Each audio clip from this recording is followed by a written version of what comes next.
Hey guys, it's Bree here and I'm so excited for this video. I'm excited just to update you guys on everything as living in Orlando, being a new doctor of nursing practice, family nurse practitioner in Orlando, and just all the updates on Capella's DNP program. First, I want to just praise God and tell God thank you so much for allowing me to live in Orlando and to pass the DNP program. Also give a shout out to my family for being supportive, and also you guys too for being along on this journey. So I did graduate the program. This is a clip of the graduation ceremony.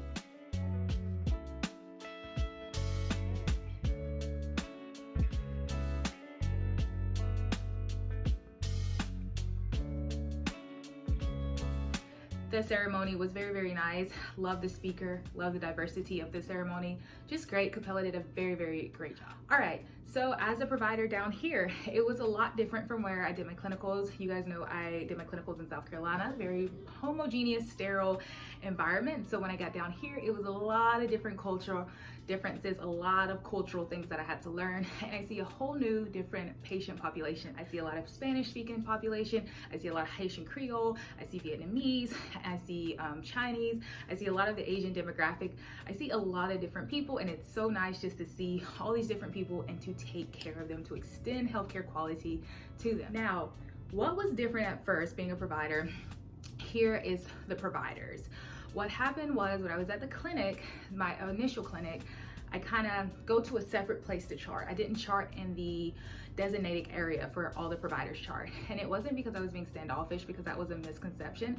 I just like to work alone because that's where I can think, that's where I can come up with the best patient plan. I have to have like a quiet environment, which is why a lot of times I wrote my papers at night, did my projects at night, because I need that quiet space. I can't really have distractions. So I would go into another little area and I would chart, and the providers thought I was standoffish. My medical director came to me and she was like, hey, everyone thinks you're standoffish because, you know, you're not engaging with them. And the device that they have at the clinic that I am is called Rubicon. And I really love Rubicon because you can message a specialist and you can ask them a question. So I didn't really ask my colleagues questions about patients because I really just love that Rubicon app. I would ask the Rubicon app questions all the time, sometimes when I was at home, a lot of times when I was at home. So I just got accustomed to using that instead of asking them. I did initially start to ask them, but they treated me like I was a bother. So I was like, you know what, I'm gonna use Rubicon. We have this free resource. This is a great resource. I'm gonna use it. So my medical director also said that a lot of people were upset because I wanted to be referred to as doctor. Well, getting your DNP is very hard. I spent a lot of time, a lot of money. I wanted to be called doctor. That's the title that I earned. I always tell my patients, you know, I'm a family nurse practitioner, but out of respect, I feel like your medical assistant should refer to you as doctor, because if you went to school for that, it's a very hard program.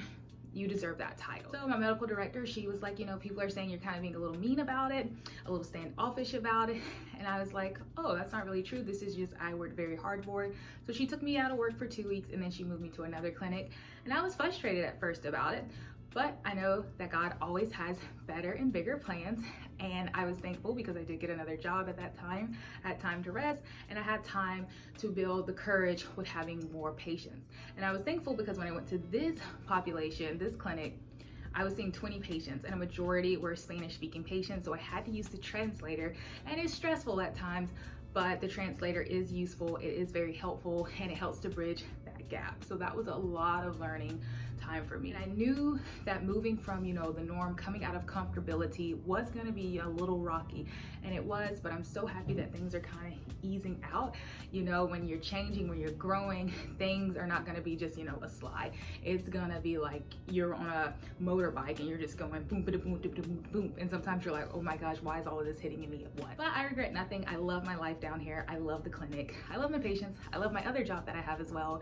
And I'm just thankful for how everything turned out. So you guys, if you want to know more about Capella's DNP program, about the IRB, the project charter, finding placement, finding a good project that's quality improvement, that doesn't have a education soul base, because you have to have a tool, please leave comments below and I will put them in next week's video so I can have like a space for all of those videos, those questions, so people can refer to that for the DNP program. You guys know that I love to help you guys to achieve your goals, so please comment below, anything below, and I'll update you guys and keep you guys posted.